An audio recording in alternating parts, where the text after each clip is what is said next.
নমস্কার বন্ধুরা, আশা করছি সকলে ভালো আছো। আজকে সুস্বাদু সাবুর পায়েস বানানোর রেসিপিটি শেয়ার করছি। যেদিন এই রেসিপিটি তৈরি করেছি সেদিন ছিল পবিত্র পুত্রদা একাদশী। পৌষ মাসের শুক্লপক্ষে এই উপবাস উদযাপিত হয়। কথিত আছে এই একাদশী একাগ্রচিত্তে কেউ পালন করলে তার ঘরে পুত্র সন্তান লাভ হয়। সাবুগুলো ধুয়ে জলে ভিজিয়ে রেখেছি 30 মিনিট মতো। জল বেশি দেব না, এমনভাবে দিতে হবে যাতে শুধু সাবুগুলোর গা অবধি থাকে, তার ওপর যেন না যায়।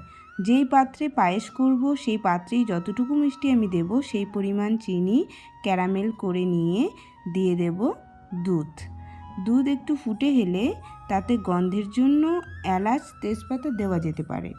তারপর ভিজিয়ে রাখা সাবুগুলো দিয়ে দেব, সাথে দেব আগে থেকে ধুয়ে ভিজিয়ে রাখা ড্রাই ফ্রুট। দুধ ঘন হয়ে এলে আবার খুব বেশি ঘনও করা যাবে না, কারণ সাবু ঠান্ডা হয়ে শক্ত হয়ে যায়। তাই আমরা পায়েস একটু দুধ থাকতেই নামিয়ে নেব, ঠান্ডা হলে পরিবেশন করে নেব। এই রেসিপিটি যে কোনো উপবাসের দিন সেবন করা যেতে পারে। সকলে ভালো থাকবেন। হরে কৃষ্ণ।